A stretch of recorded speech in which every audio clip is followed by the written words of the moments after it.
apa, kita akan proceed. So pada skrin saya sekarang, saya akan share my whole screen. Pada skrin saya akan awak dapati satu menu yang berkaitan dengan saya punya Jamboard. Kita akan belajar hari ini mengenai regression.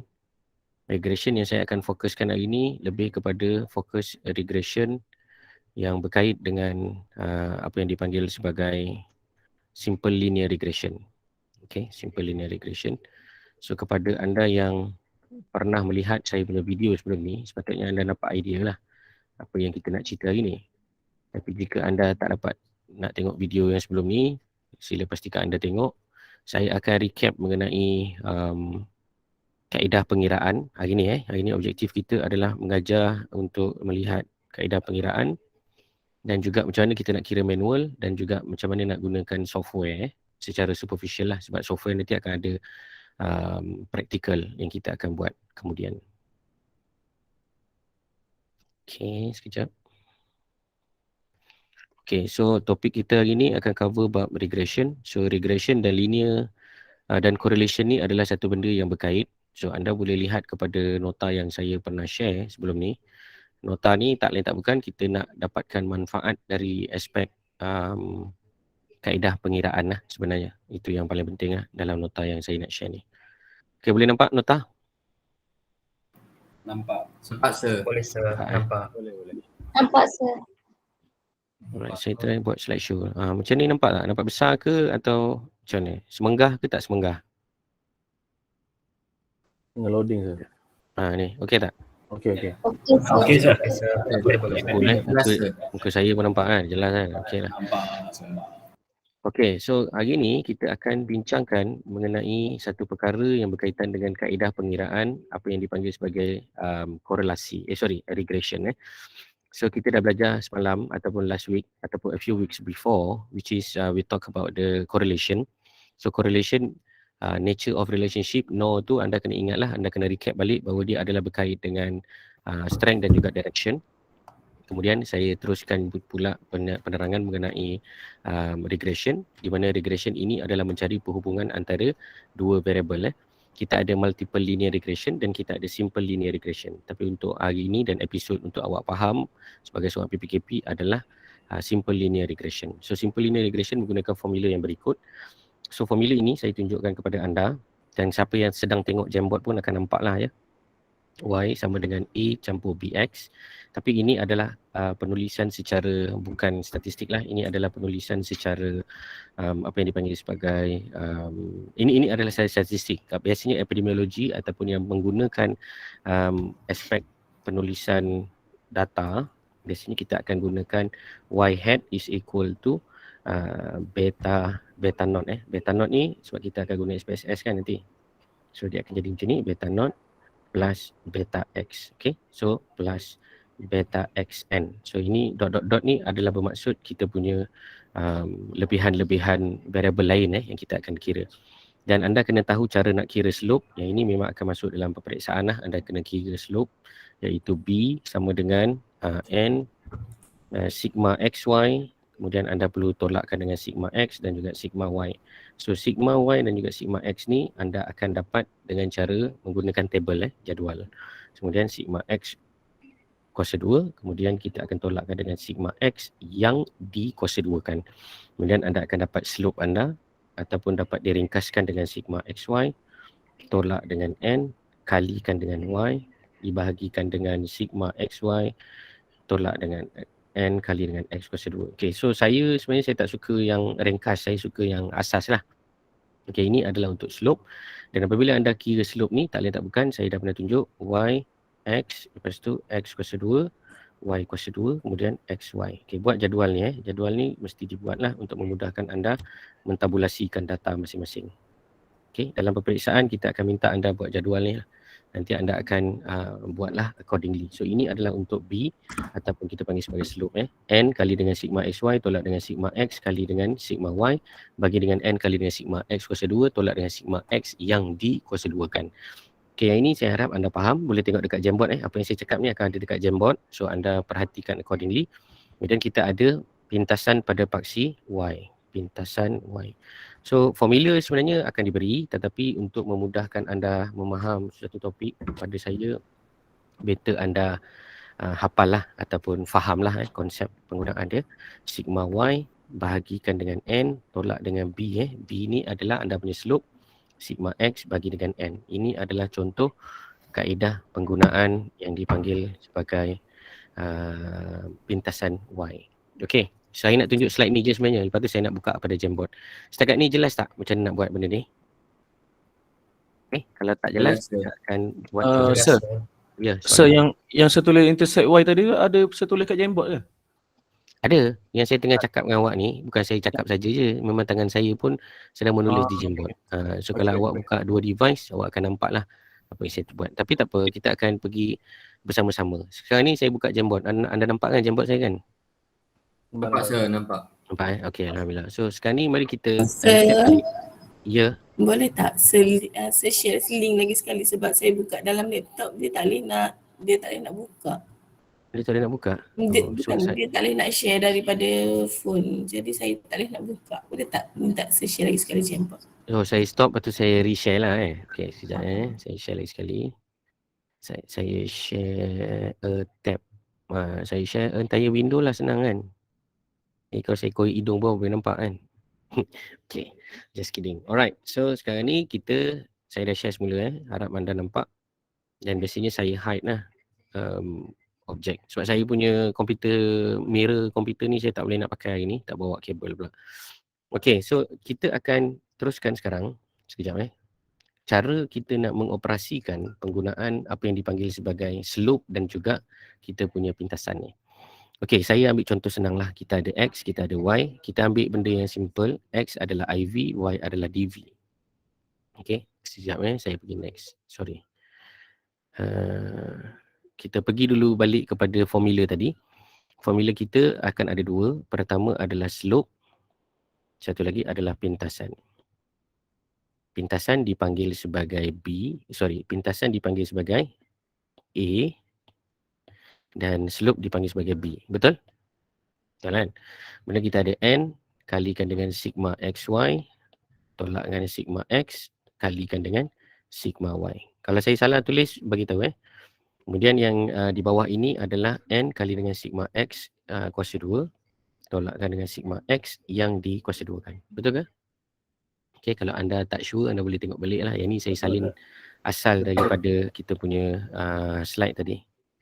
Okay, ingat betul-betul, faham kan betul-betul. N kalikan dengan sigma XY. Kemudian kita akan dapatkan jumlah sigma X dan juga sigma Y. Kemudian kita perlu bahagikan dengan N, didarabkan dengan sigma XY. Kemudian ditolakkan dengan sigma X yang dikuasa 2 kan. Apa maksud yang dikuasa 2 kan? Kita dapatkan dulu sigma X ni, kat bawah ni akan ada sigma X kan. Kita akan kuasakan 2 yang ini. Okay, yang saya tengah tunjukkan dekat bawah tu lah. Alright, so untuk memudahkan kefahaman anda semua, kemudian kita tengok pula yang A. A ni pula adalah pintasan. Okay, pintasan seperti mana anda tahu, ia adalah derived from this equation which is the sigma Y bahagikan dengan N tolak dengan B, sigma X bahagikan dengan N. Okay, ini anda tengok kan. Okay, saya ulang balik je ni sebab nak bagi anda faham konsep. Saya tukar color kejap. Okay, ini adalah satu komponen. Ini adalah satu komponen. Ini adalah satu komponen. Ini adalah satu komponen yang lain. Ini adalah satu komponen yang lain. Anda akan buat blok-blok macam ni lah. Kalau siapa yang lemah matematik ataupun tak faham apa yang saya cerita ni, anda boleh buat yang ini sebagai salah satu approach lah untuk anda mudah faham. Okay, yang ini adalah yang seterusnya. Kepada mereka yang mungkin ada kekurangan dalam nak faham benda ni, buat partition-partition macam ni senang untuk anda faham. Nanti kita akan buat juga benda ni dalam Microsoft Excel satu persatu supaya anda nampak. Baik, mari kita pergi aplikasi. Okay, aplikasi dia kita akan pergi seperti berikut. Kita ada data yang dinamakan sebagai independent variable. Independent variable ataupun kita panggil sebagai factor lah. So factor ni kalau boleh kita ambil contoh factor yang sebelum ni adalah berkait dengan data numerik. Data numerik. Kemudian kita punya DV pun adalah dependent variable. Okay, ini juga adalah outcome. Okay, kalau anda perasan, saya tulis perkataan factor dan saya tulis perkataan outcome. Ini merujuk kepada data numerik juga. Dan kalau anda perasan, saya highlightkan dekat sini perkataan numerik. Maknanya bila anda nak gunakan simple linear regression ataupun SLR, anda punya IV dan juga DV mestilah numerik. Apa maksud numerik? SM ataupun skala pengukuran, scale of measurement, mestilah mempunyai dua ciri-ciri berikut. Sama ada interval ataupun ratio. Ataupun dalam bahasa lain kita panggil sebagai selang dan juga nisbah. Boleh tak data kategori kita nak pakai untuk benda ni? Saya tanya. Sila jawab. Boleh tak kita nak pakai? Tak boleh ke sir? Jawapan dia adalah tak boleh. Secara umumnya tak boleh. Tetapi kalau kita menggunakan kaedah SPSS, dia ada dipanggil sebagai dummy variable. Dummy variable. Yang ni kita akan pergi kemudian lah. Kalau anda berminat boleh maklumkan, nanti saya akan cerita. Dummy variable. Dummy variable ni maknanya kita letakkan kod 0 dan 1. Okay, ni adalah konsep dummy variable. Tapi yang ini saya kata dia adalah advance lah. Anda tak perlu tahu pun tak apa. Yang penting anda tahu yang umum. Iaitu data dia mestilah data interval dan data dia mestilah data ratio. Tak kisahlah IV dan DV. Kalau IV, interval, ratio anda DV pun tak ada masalah. Ataupun kedua-duanya mestilah interval dan ratio. Dengan kata lain, skala dia mestilah skala jenis numerik. Okay, jelas Alright, kalau dah jelas kita pergi contoh sekarang. So contohnya adalah seperti berikut. Seperti mana sedia maklum, kita gunakan contoh yang sama. IV kita adalah dose of vitamin C ataupun vitamin C lah. Kemudian DV kita adalah panjang gigi. Okay, kita akan gunakan contoh yang sama, panjang gigi.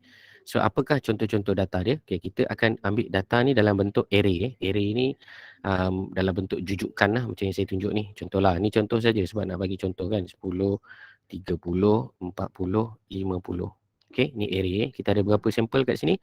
1, 2, 3, 4, 5. Kita ada 5 Okay, saya akan buat benda yang sama juga pada panjang gigi.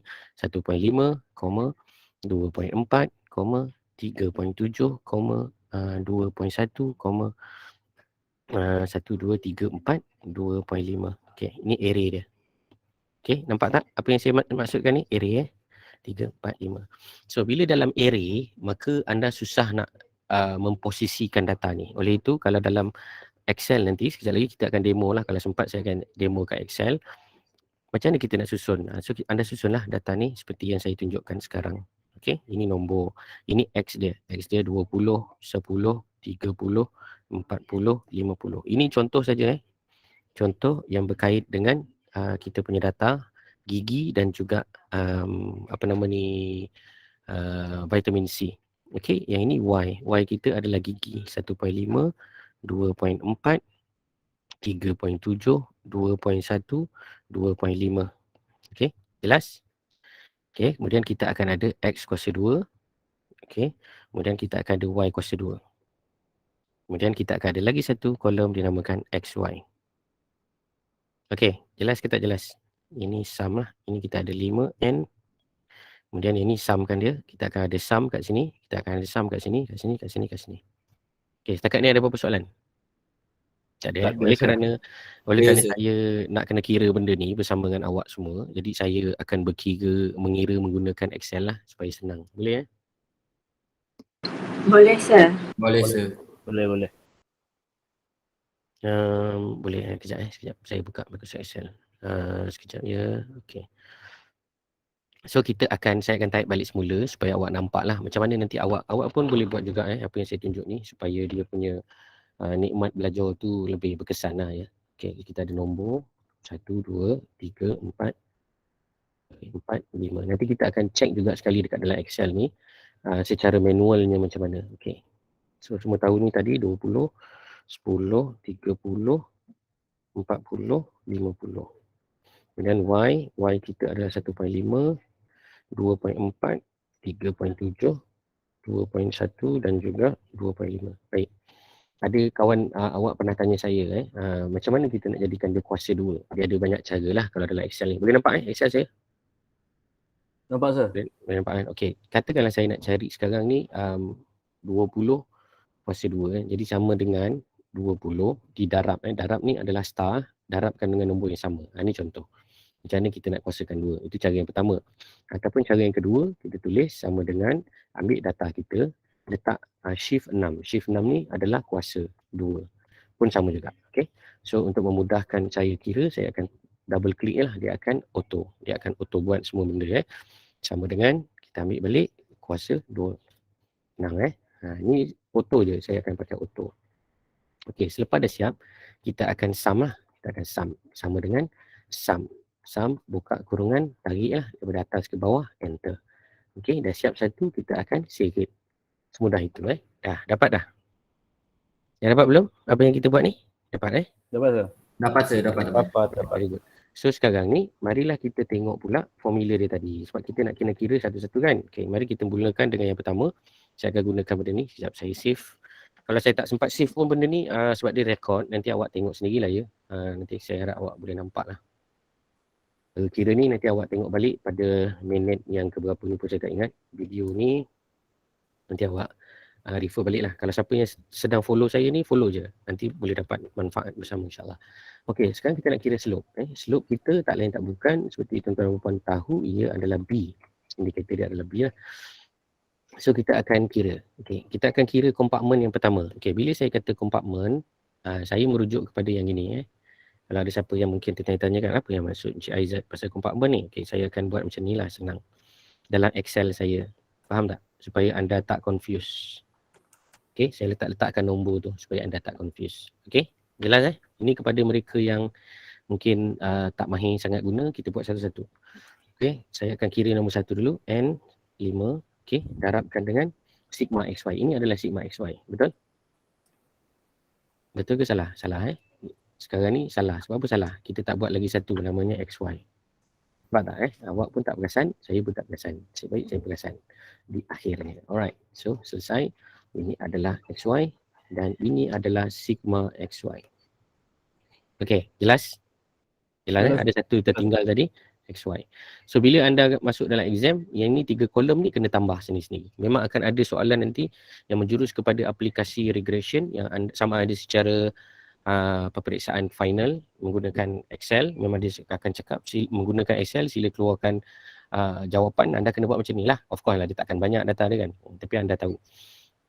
Ada juga nanti anda boleh gunakan macam ni, anda gunakan juga Microsoft Excel untuk mendapatkan dia punya data analisis dia. Boleh buat juga, tak ada masalah. Cuma ikut kepada arahan lah. Kalau arahan dia suruh kira manually, inilah maksudnya manually Okey, sama dengan N5 darabkan dengan sigma XY. Mana sigma XY? Ini adalah sigma XY. Okey, kemudian kita tahu kita akan tolak, betul? Tolakkan dengan sigma X. Mana sigma X? Ini adalah sigma X. Okey, kemudian kita akan ada lagi satu, iaitu sigma Y. Okey, so untuk menyelesaikan masalah ni, kita perlu kira serentak kan? Maksudnya, kita ambil benda Allah ni, kita tolak. Sigma X tu betul ke sir? Oh, saya minta maaf. Betul. Saya suka awak punya penelitian itu.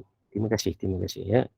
Bagus. Saya suka bila ada student argue macam ni, saya suka dia bermaksud anda aware dan saya bangang lah macam tu So ambil yang berkenaan N kali dengan sigma XY, tolakkan dengan buka kurungan sigma X yang mana? Ini kan. Okey. Darabkan dengan sigma Y yang ni. Okey. Kemudian kita akan tekan enter lah. So ni 40. 40 ni dekat mana? Dekat belah atas yang ni. Ni kita dapat berapa? 40. Jelas? Jelas sir. Betul? Sama Sama ke tak sama Jelas, dengan awak kira? Jelas Okey, insyaAllah. So kemudian kita ambil yang seterusnya, komponen yang nombor 4 sama dengan N5. Okey, darabkan dengan berapa? Sigma XY. Mana sigma XY? Yang ni. Betul? Ini adalah sigma XY. Sorry, ini adalah sigma X kuasa 2. Sigma X kuasa 2 adalah bermaksud sigma X kuasa 2 yang ni lah. Sigma X kuasa 2. Okey, kita akan enter. Kemudian ada lagi satu, kita perlu tolakkan dengan sigma X yang dikuasa 2 kan. Sama dengan sigma X, mana sigma X? Yang ni, yang dikuasa 2 kan adalah yang macam ni. Ataupun kalikan dengan sigma X sendiri sekali. Ini maksudkan yang dikuasa 2 kan ya. Okey, selesai. So setelah selesai, maka kita akan kira lah sama dengan nilai yang berkenaan ni, tolakkan dengan nilai yang ini. Terdapatlah 40 bahagikan dengan 5,000. So kita perlu buat apa? Bahagi. Anda perlu bahagikan lah sama dengan 40 bahagikan dengan 5,000. Dapat berapa? 0.0008. Okey. Bagikan dengan Berapa? 5,000 5,000. Okey, dapat sama ke tak sama? Sama ke tak sama ke? Sama ke tak sama? Kita semak balik 5 kali dengan, okey. Tak apa, kita kira dulu. Nanti lepas ni kita akan pakai software pula. Kemudian intercept intercept. Okey, intercept kita akan kira menggunakan formula juga, iaitu E intercept kita adalah seperti berikut. Sigma Y yang mana? Sigma Y yang ni 12 dibahagikan dengan 5. Okey, 5. Right. Kemudian tolak B sigma X bagi dengan N. So B kita adalah 0.008 B. Kemudian kita punya sigma X sama dengan sigma X yang dibagikan dengan N. Itu bagikan dengan 5. So kita dapat nilai dia. So kita perlu darabkanlah nilai ni. Iaitu 0.08 kalikan dengan 30. Dapat nilai dia. Kemudian kita tolakkan. Intercept sama dengan 2.44 tolak nilai yang berkenaan. Dapatlah 2.22. So kalau kita nak buat, dia akan jadi Y hat. Kenapa saya kata Y hat Sebab dalam statistik, Y yang kita akan kira ni bukanlah Y sebenar ini bukan Y sebenar, ini dipanggil sebagai predicted ataupun dipanggil sebagai Y jangkaan itu panggil Y predicted. Okey, so kalau kita kira, kita akan dapat. Pardon? Sorry nak tanya, yang untuk formula pintasan YA ni, P ni darab dengan sigma X bahagi dengan N. Oh, darab. Ya ke? Tak, saya tanya saya tak nampak. Tak, dia adalah the package. Dia adalah the package. Ni, kalau awak perasan dia adalah the package. B kalikan dengan sigma X bagi dengan N. Yang macam saya buat ni. Faham tak? B, island, dia adalah yang ini bahagikan dengan N. Yang ni 30 dapat disebabkan oleh sigma X iaitu 150 bagi dengan 5. Dapatlah 30 kan. So, mana kena selesai dulu yang bahagi tu lah baru darabkan dengan B. Ya benar. Betul. Okay, kuda bercatur. Okey, sama dengan lepas tu kita akan dapat slope. Slope dia berapa? 0.008 X tambah. Betul sebab tak ada negatif Kat sini ada negatif, tak ada kan. So dia akan jadi macam ni. Ini contoh apabila anda menggunakan Microsoft Excel. So anda dah dapatlah idea. So macam mana anda nak pakai scientific calculator pun tak ada masalah. Okey, ini cara yang pertama. Cara yang kedua, saya akan mengesut sikit ke sini. Kecilkan sikit. Okey, saya akan pakai analisis data yang sedia ada di dalam apa yang dipanggil sebagai Excel. So kalau anda pakai Excel, saya tak ada Excel window, tapi kalau anda tengok dekat dalam saya punya YouTube video, memang saya pernah tunjukkan macam mana nak enablekan data analysis dipanggil sebagai analysis toolpack. Saya ulang analysis toolpack. Dalam bahasa Inggeris dipanggil analysis toolpack. Analysis toolpack ni akan ada dekat semua MS Excel masing-masing. Interface awak dengan saya tak sama sebab saya pakai Mac, awak pakai bukan Mac lah. So kalau yang mana pakai yang bukan Mac tu, dekat sebelah kiri ni anda akan ada logo. Anda akan pergi dekat menu option, lepas tu anda akan pergi Excel add-in, lepas tu daripada add-in tu anda akan pilih apa yang dipanggil sebagai analysis toolpack. Saya tak boleh nak tunjukkan, tapi ada dalam video saya di YouTube, anda boleh cuba tengok macam mana nak keluarkan perkataan tu. So saya dah ada sebenarnya pada tool saya ni yang dipanggil sebagai Excel add-in. Okey, Excel add-in. Kemudian saya dah ada data analisis. Saya boleh klik data analisis ni dan saya boleh pergi kepada regression dan saya boleh pilih data saya. So data saya yang mana? Y. Mana Y? Ni Y. Okey. Kemudian saya boleh pilih lagi satu data saya yang namanya X. Yang ini. Okey. Kemudian saya boleh pilih apa yang dipanggil sebagai label. Kemudian saya akan pilih output range sebab saya nak letak output tu berdekatan dengan kita punya pengiraan tadi dan saya tekan OK. So bila saya tekan OK, dia akan keluarkanlah bacaan seperti berikut. Okey. Yang the most important part is sebenarnya kita nak tengok kepada kita punya apa nama ni? Kita punya pengiraan. Ni pengiraan kita. Pengiraan kita sama tak? Sama 0.008 ini adalah slope, 2.2 adalah intercept. Sama tak dengan kita punya kiraan? Cuba anda tengok sama ke tak? Sama kan? Sama sir. So kalau sama maknanya betul lah cara kita kira. So itu je yang nak ditunjukkan. Okey. So yang part sebelah sini ni nanti saya cerita sekejap lagi. Sekarang saya nak bagi awak faham dulu mekanik pengiraan manual dulu.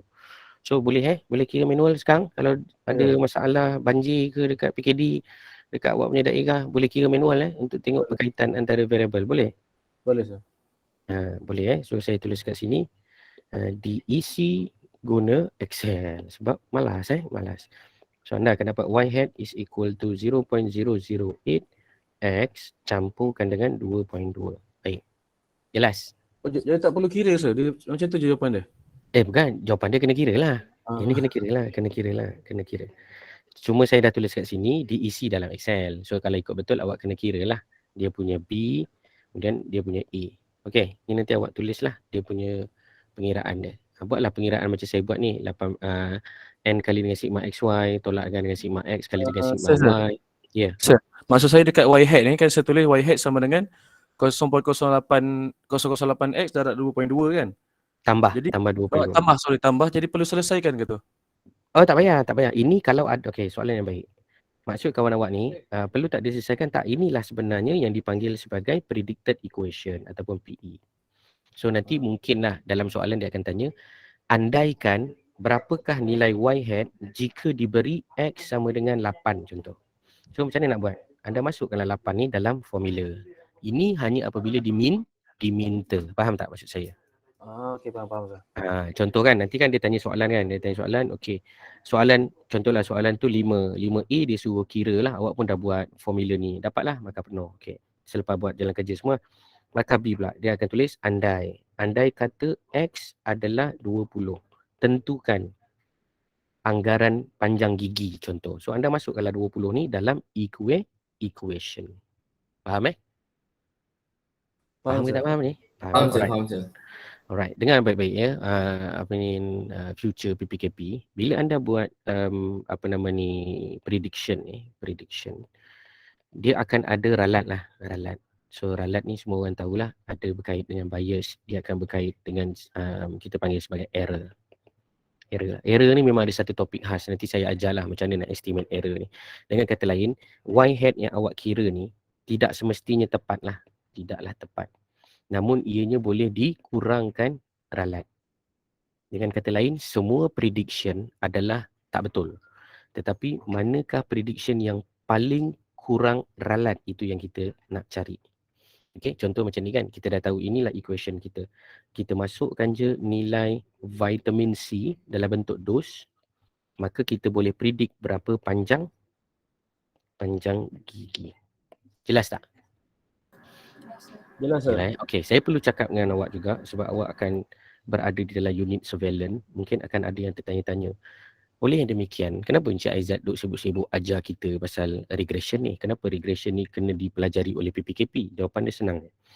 Awak akan pernah dengar perkataan ARIMA ni, sebab saya cakap sekarang lah. ARIMA ni adalah Auto Regressive Integrated Moving Average. Yang ini kita tak akan belajar lah, sebab yang ini akan belajar dekat dalam program advance. Semua nak cakap, ARIMA ni, auto regressive ni adalah menggunakan komponen SLR, iaitu Simple Linear Regression. Faham? Okay, saya bagi idea dia. Idea aplikasi daripada Simple Linear ni dalam bentuk aplikasi surveillance. Kita akan ada hari dan kita akan ada bilangan case. Contoh So ni hari pertama, hari kedua, dan kita akan ada case lah 40, 20, 30. So kalau anda perasan, ini adalah X dan ini adalah Y. Perasan tak antara X dan Y ini? Jadi apabila kita nak gunakan ARIMA, maka kita akan susun data ini mengikut seperti ini. Ini 40, 20, 30 kan.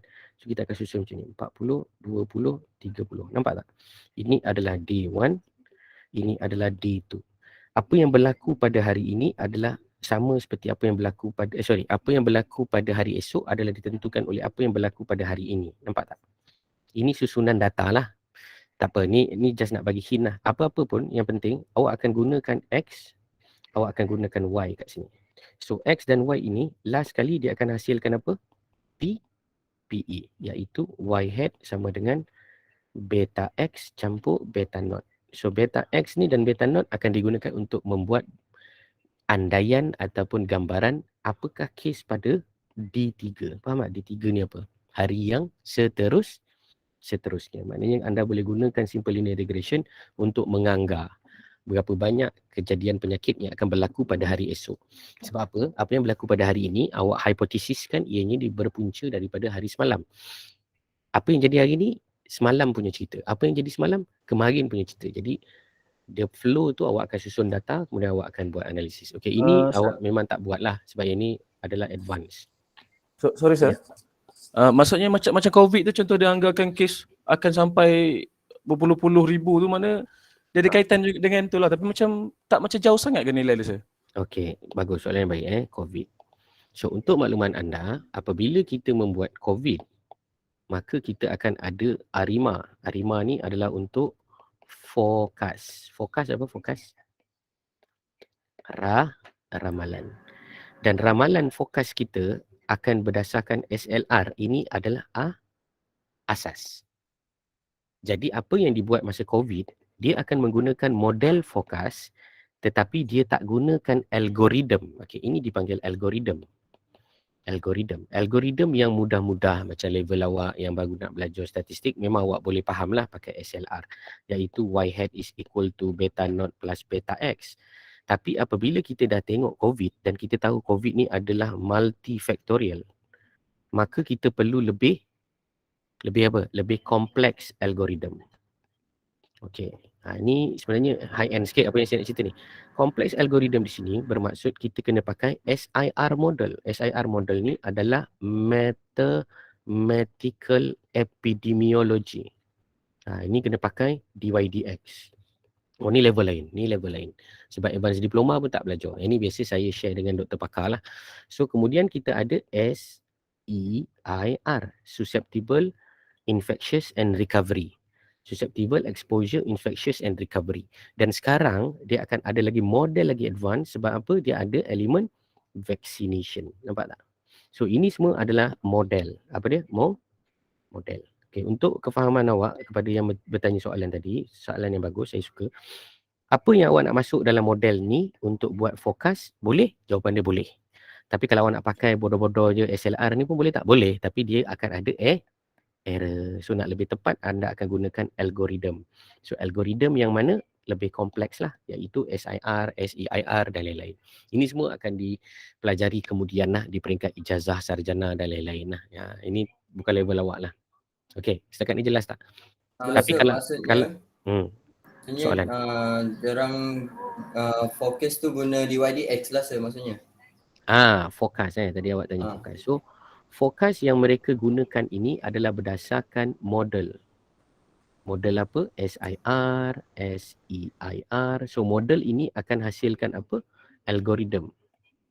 So algoritma ini akan masuk dalam ARIMA untuk buat forecast.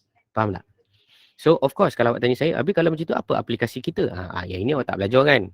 Awak tak belajar. Tapi awak belajar SLR. So SLR ni boleh tak jadikan algoritma untuk buat ARIMA, untuk buat forecast? Boleh. Of course lah dia akan ada error. Tak apalah, untuk percubaan mula-mula nak belajar boleh. Anda boleh rujuk kepada student semester 5 yang saya pernah cerita mengenai forecasting teknik. Adalah dekat dalam video YouTube saya pasal forecast ni, awak boleh tengoklah forecast ni.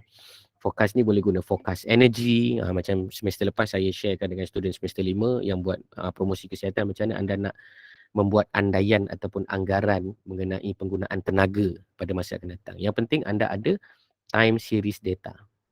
Ini keyword dia, time series data. Faham tak maksud time series? Awak ada masa dan awak ada data. Nanti masa dan data ni awak akan susun. Okey, contohlah ni saya tak patut cerita benda ni, nanti takut ambil masa, tapi tak apalah, oleh kerana awak nak nampak macam ada minat sikit, saya tunjuklah ini contoh. Ini adalah minggu katakan ini minggu April. Okey, ini adalah case ini contohlah ini case. 3, 22, 23, 24, 21, 9, 87, 67, 67. Okey, ini contoh. Ini semua tak masuk exam Ini semua contoh saja. Saya tunjukkan untuk anda nampak apakah aplikasi dia dalam penggunaan epidemiologi. Ini D1 tau. D1 ni adalah D1. So anda membuat hipotesis bahawa apa yang terjadi pada hari esok adalah ditentukan oleh apa yang terjadi pada hari esok adalah ditentukan oleh hari ini. So kalau anda perasan kat sini contoh, semalam 23. So kita akan expect esok pun 23. Faham tak? Apa yang ditentukan oleh hari ini adalah bergantung pada hari esok. So ini adalah anda punya X dan ini adalah anda punya Y.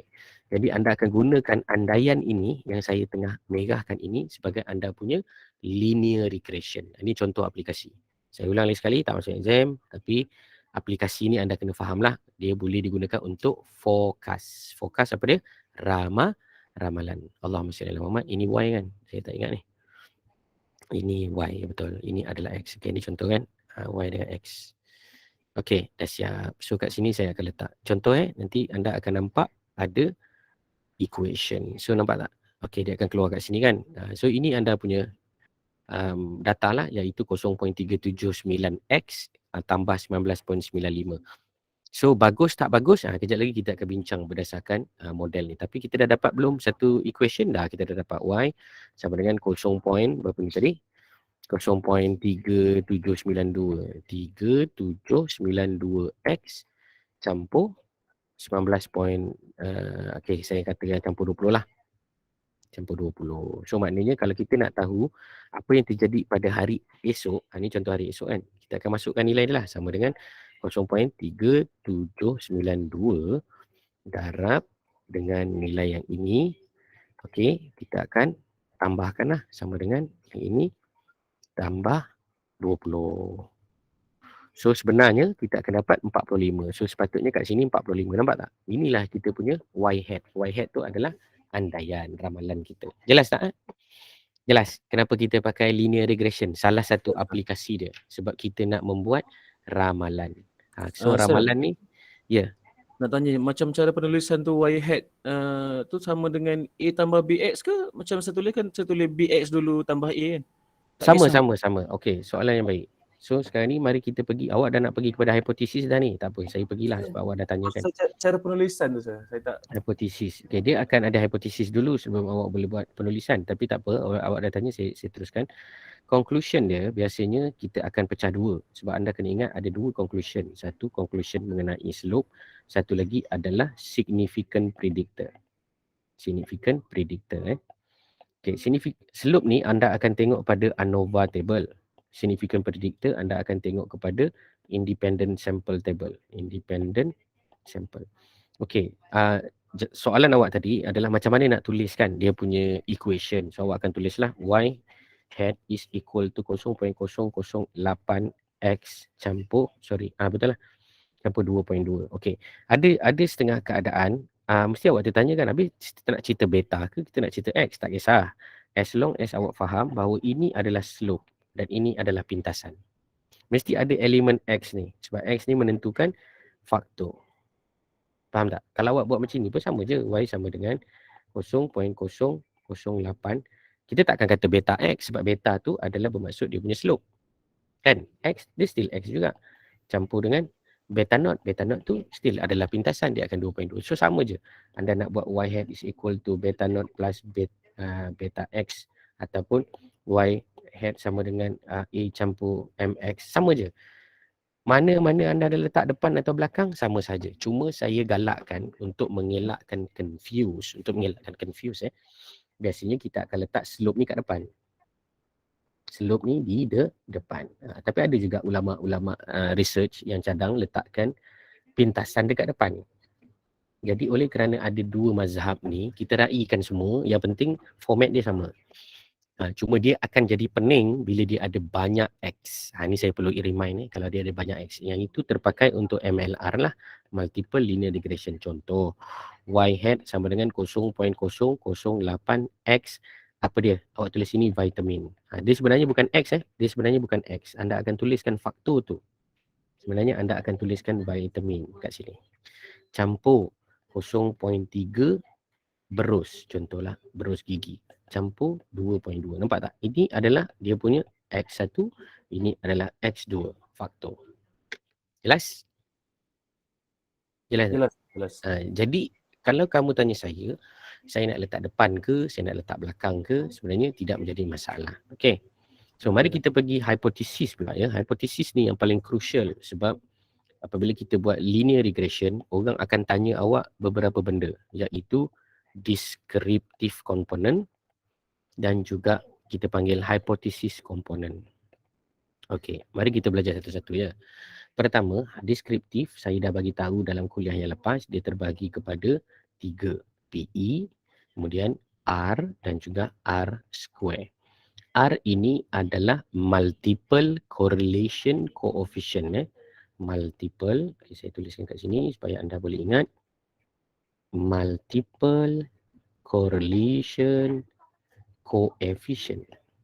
Okay. Anda mungkin tak boleh nak bayang sebab anda punya IV satu je, DV anda pun satu je kan. So ini of course lah, macam kenapa nama multiple lah? Sebab multiple mesti banyak. Ya, sebab itu linear regression ni biasanya dia pakai dengan banyak variable. Selepas data itu menunjukkan ada nilai korelasi antara X dan Y, barulah awak buat simple linear regression. Faham tak? Kalau anda buat X dan Y tak ada pun correlation anda belajar topik yang lepas ni tak ada, buat apa nak pergi kepada simple linear? Tak payah pergi dah. Faham tak? Sebab simple linear regression ini adalah dikenali juga dengan bahasa multivariate analysis. Maksudnya dia adalah analisis peringkat ketiga. Analisis peringkat pertama adalah deskriptif. Analisis peringkat kedua adalah bivariate. Okey, analisis ketiga adalah multivariate. Okey, multivariate maknanya banyak lah. Sepatutnya kita pakai linear regression ni IV banyak, IV1, IV2, IV3 dengan DV. Okay, ini sepatutnya lah aplikasi dia. Tapi kenapa awak kena tahu juga? Sebab kadang-kadang kita akan pakai juga ya. Okey, R square ni adalah dipanggil sebagai multiple correlation coefficient adalah dipanggil untuk R. Kemudian kita ada R square, R huruf besar. Yang ini dipanggil sebagai coefficient of determination. Okey, ini saya tuliskan kat sini. Coefficient of determination. Okey, coefficient of determination ini dalam bahasa lain kita juga perlu tahu dia bermaksud berapa banyak variance, okey, berapa banyak variance explain by X untuk menerangkan Y. Faham Maksudnya kita akan tengok berapa banyak variance explain by X untuk menerangkan Y. How many variants that involve to explain the Y. Okey, kita tengok terus contoh lah. Kalau tak nanti awak tak boleh nak relate dengan ilmu kita dah buat tadi. Kita tengok kat sini. Kita dah ada dipanggil multiple R. Multiple R ini adalah also known as apa dia? R besar lah R besar kita 0.157. R square dia adalah 0.0247. Nampak tak ni? Kecil ke besar? Siapa tahu jawapan ni? Kecil ke besar? Kecil ke besar? Siapa boleh jawab soalan ni? Kecil ke besar? Okay, saya dah tulis kat sini Anda dah tahu Y hat is equal to 0.008 vitamin campur 2.2. Jadi saya nak tanya anda, R square dia adalah berapa? 0.0247. Kecil ke besar? Anda perlu darabkan dengan 100. Ingat, darabkan dengan 100. Untuk interpret, untuk memberi maksud dia, anda perlu darabkan dengan 100. 1, 2. Anda akan nampak 2.47. Ataupun kita kata 2.5. Faham tak 2.5 ni apa? 2.5 ini adalah 2.5%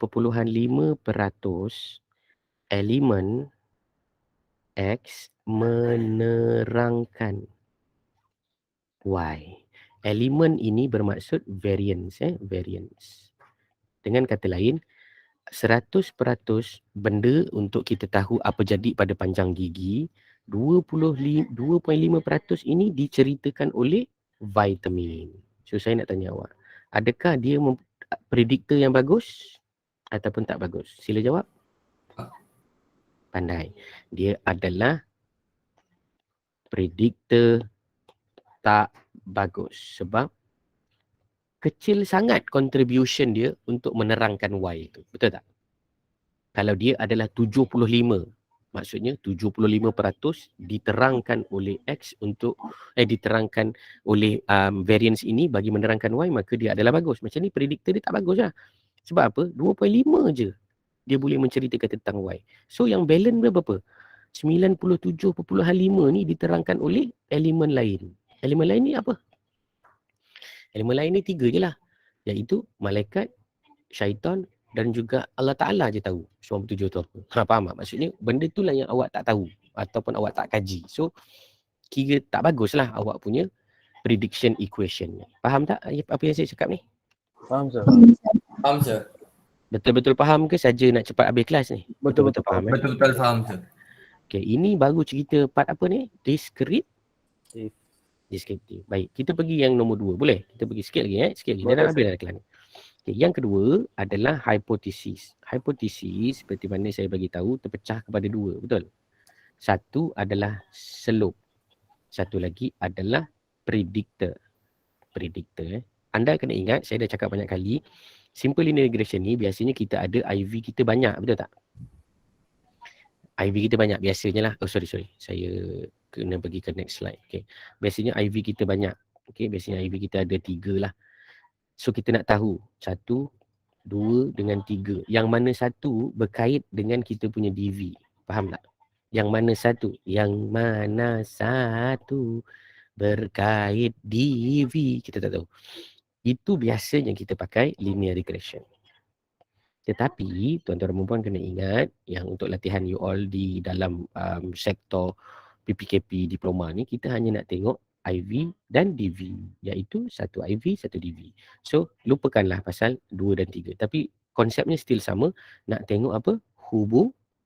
Hubungan antara IV dalam membuat prediction pada DV. Maknanya kita nak tengok ada tak IV kita ni boleh menentukan kita punya DV. Faham tak? Okay. So dia ada 2. Satu dipanggil sebagai slope. Satu lagi dipanggil sebagai predictor. Okay, kita pergi satu-satu. Boleh? Okay. Hipotesis yang pertama dinamakan sebagai hipotesis slope. Okay. Apa null dia? Dan apa alternatif dia? Macam biasa, hipotesis mesti ada null dan alternatif kan? Okay. Apakah hipotesis null dia? Null dia kita akan kata model not fit. Faham tak? Okay. Alternatif kita akan kata model apa? Fit. Apa maksud model fit? Apa yang kita predict, dia akan fit the line. Ini dipanggil sebagai model fit. Okay. Apa yang dikatakan model tak fit? Macam gini lah. Tak tahu line tu nak letak kat mana. Nak letak kat mana-mana pun tak fit the line. Ini dipanggil sebagai not fit. Not fit. Yang ni lagi satu dipanggil sebagai fit. Apa maksud fit? Slope tu lah. Slope tu cantik. Boleh menterjemahkan hubungan antara X dan Y. Ataupun tidak boleh menterjemahkan hubungan antara X dan Y. Baik. Kita pergi satu-satu. Kita tengok yang pertama dinamakan sebagai model fit. So model fit ni of course kita akan ada hipotesis. So kita dah bincangkan tadi. Hipotesis kita ada 2. Model is fit. Satu lagi adalah model is not fit. Not fit. Satu lagi adalah model is fit. So ini adalah step pertama. Hipotesis ingat ada berapa step? Ada 5 step. Yang kedua, step dia adalah apa? Alpha. Alpha jumhur ulama bagi tahu 0.05. Yang ketiga adalah run or calculate. And report. So kita dah run. Kita run guna apa? Kita run guna Excel sahaja. Guna SPSS boleh tak? Boleh. Sama je dia akan keluar output yang sama. So kita perlu reportkan. Kita nak reportkan apa? ANOVA table. So nanti bila anda buat regression, anda tengok dekat ANOVA table ni. Yang ini. Nampak tak ni? ANOVA. Nampak ke? Nampak? Tuan-tuan dan puan-puan sekalian? Nampak. Okey, berapa nilai F dia? F dia adalah sama dengan 0.076. Okey, pandai. Okey, P value. Okey, tengok baik-baik. P value dia berapa? Cuba tengok. 0.807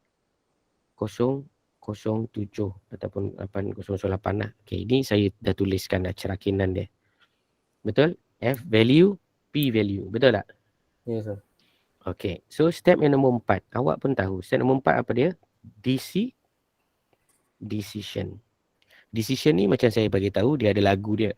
Sir ilal amam binasyati wa dawam nahnu kullabul ma'ali.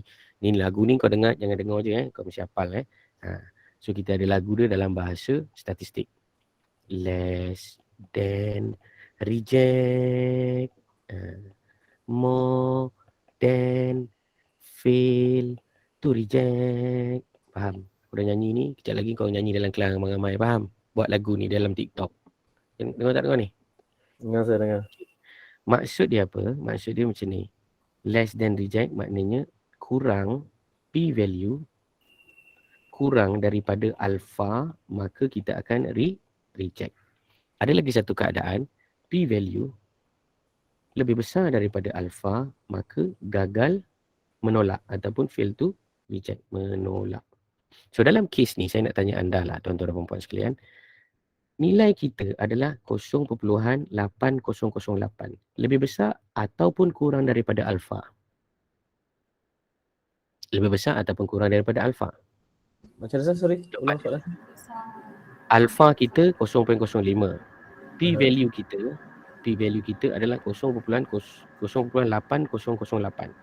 Lebih besar kurang daripada? Lebih besar. Pandai. Saya suka jawapan tu. Lebih besar. Ya. Kita tengok direct dengan alpha. Kita tak payah tengok table ke apa answer. Macam mana? Kalau untuk yang nilai alpha tu kita terus tengok alpha yang bukan tengok dalam table ke apa ke. Pandai. Soalan yang baik. Soalan yang baik. Kenapa kita tengok terus? Sebab kita pakai software. Okey, baik. Kalau anda kira calculation, anda akan tengok jadual. Soalan yang baik. Bagus awak highlightkan benda tu. Baguslah, betul. So bila anda dah tahu bahawa kita sekarang ni adalah melihat kepada software dan kita tengok terus direct kepada alpha dia, maka kita dah boleh buat decision dan awak dah bagi tahu tadi dia adalah lebih besar. So anda pun dah baca dia tadi, more than fail to reject. Lebih besar daripada ni kita akan kata more than fail to reject. So fail to reject null. Ingat apa yang dikatakan dengan reject di sini? Reject di sini merujuk kepada NULL. Kita punya null. So saya nak tanya kamu. Sekarang ni yang kita punya ni lebih besar kan? So kita nak reject ni. Anda nak reject. Boleh tak? Tak boleh. Sebab we do not have evidence to reject. So we cannot reject our null. So when we cannot reject our null, the null is remain over there. Faham tak? Nampak tak? Saya nak reject, boleh tak? Tak boleh reject. Tak boleh reject. So seperti mana anda semua tahu, tuan-tuan dan puan sekalian, step yang nombor 5 adalah conclusion. So conclusion pun ada dua. Kalau anda reject null, anda potong null ni, katakanlah anda reject null. Okay, contoh anda reject null. Bila anda reject null, saya tersilap. Bila anda reject null, maka apa yang tinggal? Yang tinggal adalah alternatif. Jadi anda perlu buat conclusion berdasarkan apa yang tinggal. Tapi dalam kes ni, anda pun tahu bahawa anda fail to reject. So anda gagal menolak. Nak tolak ni tak boleh. Bila anda gagal menolak, maka null remain as it is. So you must make a conclusion based on apa yang remain. So yang remain kat sini menunjukkan apa? Model fit ke model tak fit? Kita akan kata model not fit. Faham tak? Faham, sir. Faham Betul-betul faham. Yang lain-lain semua faham ke tak? Seorang dua orang je faham ni. Yang lain tak faham. Susah juga nanti ni. Model not fit. Saya ulang lagi sekali. Kenapa saya kata model not fit? Sebab kita gagal menolak null. Gagal tolak. Nak tolak tak cukup. Nak tolak tak boleh. Nak tolak tak boleh. So kita akan remain lah kat situ. Saya nak tanya, sir. Ya, soalan. Untuk unit 9 ni, hipotesis memang macam ni. H null sama dengan model is not fit gitu. Untuk hipotesis yang pertama. Sebab saya dah bagi tahu tadi, hipotesis dia ada dua kan. Hipotesis yang pertama adalah hipotesis for slope. Betul. Slope, bila cerita pasal slope, maka anda kena cerita null dia adalah model fit atau tak fit lah maksudnya. Atau tak fit. Ya, betul. Okay, baik. Okay. Faham kan? Okay. Yang kedua adalah predictor. So saya nak cerita pun saya rasa awak mana yang dah mahir ni awak boleh bayang lah. Maksudnya significant predictor pun sama je lah kan. Maksudnya apa yang dikatakan sama tu.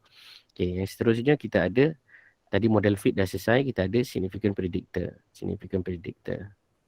So apa dia punya null? Null dia adalah IV not able to predict, macam itulah ataupun kita panggil sebagai there is no significant predictor between IV and DV. Macam tu senang. There is no significant predictor between IV and DV. Tapi biasa kita akan tulis nombor lah, IV1. IV1 maksudnya vitamin. Lepas tu yang alternatif kita akan kata there is significant predictor between IV1 and DV. So tapi dalam kes awak macam saya kata tadi, IV1 ke tak IV1 ni boleh abaikan lah sebab awak memang akan tengok satu variable je. Okay, jelas Tapi kalau betul penulisan dia IVDV tu ada nilai lah maksudnya. Tak, awak akan cakap faktor tu, faktor apalah. Yang ni awak akan cakap faktor. ni faktor apa. Ini adalah faktor lah. Maksudnya awak akan cakap ini tadi apa? Vitamin. There is no significant predictor between vitamin and also panjang gigi kan. Ini pun samalah. Vitamin and also panjang gigi. Okay, kalau awak ada banyak variable, maka awak akan kata there is no significant predictor between factors.